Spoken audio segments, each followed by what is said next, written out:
Hi guys! Welcome back to my channel. So, yung na-touch tayo sa mga sinabi ni Dustin kay Bianca nung nakaraang gabi.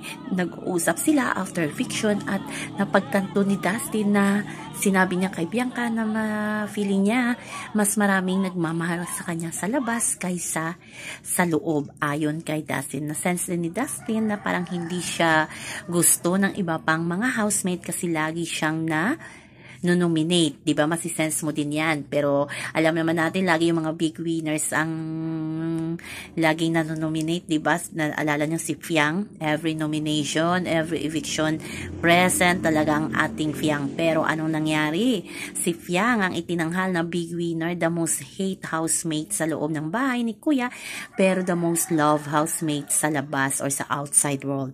So nasisense yan ni Dustin at sinabi niya yun kay Bianca na marami ang nagmamahal sa kanila sa labas kasi ilang ulit na daw siyang na-nominate pero talagang sinisave daw siya ng mga tao. So thankful ang Dasbea sa ganun. Ganun din si Bianca na iniisip niya na maraming nagmamahal sa kanya sa labas kasi na-save natin naman siya. Totoo yan. So nakita niyo yung video na yon. Yun ang patunay na marami talaga ang nagmamahal sa Dasbea sa outside world. Talagang mahal sila ng taong bayan, hindi lang dahil may pera sila, lalo na itong si Bianca, pero nakuha talaga nila ang simpatya ng taong bayan. So ngayon nga, grabe ngayon ang tapatan ng mga ex-housemates at ng mga housemates na naiwan. So sino kaya ang mapipikon sa mga sasabihin ng mga ex-housemate sa mga housemates sa loob ng bahay? Baka tapatan yan, rap battle na naman tulad kay Fiang at kay Jazz. So tingnan natin kung daanin ni Kuya sa ganon at sino ang pipiyok, 'di ba?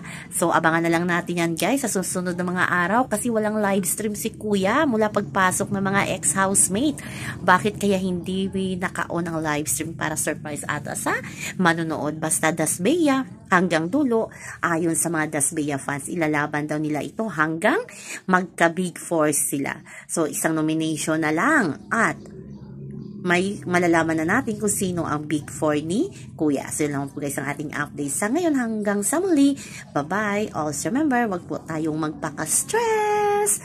Ayan guys, chill lang. Please like, share, and subscribe my channel para ma-update kayo sa mga bago kong upload. Bye-bye.